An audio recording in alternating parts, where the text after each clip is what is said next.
بابام برام 24 تا پک با درست کرده که ما میخوایم هر روز 2 تا هیروز و 1 دونه چانس باز کنیم.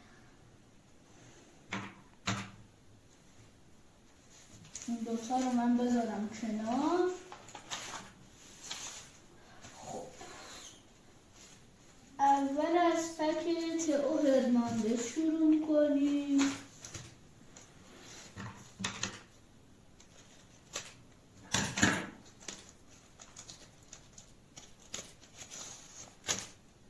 اولین کارت دیگه مسیه دیگه.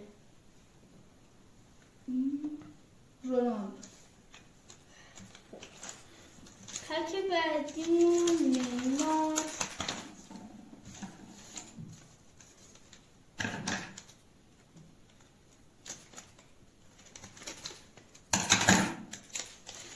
اینجا و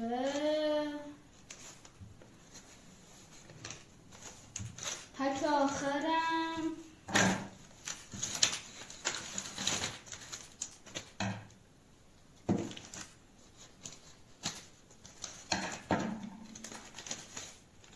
یا کارت رویاله. ما این 3 تا پکی که باز کردیم توش اینا در اومد.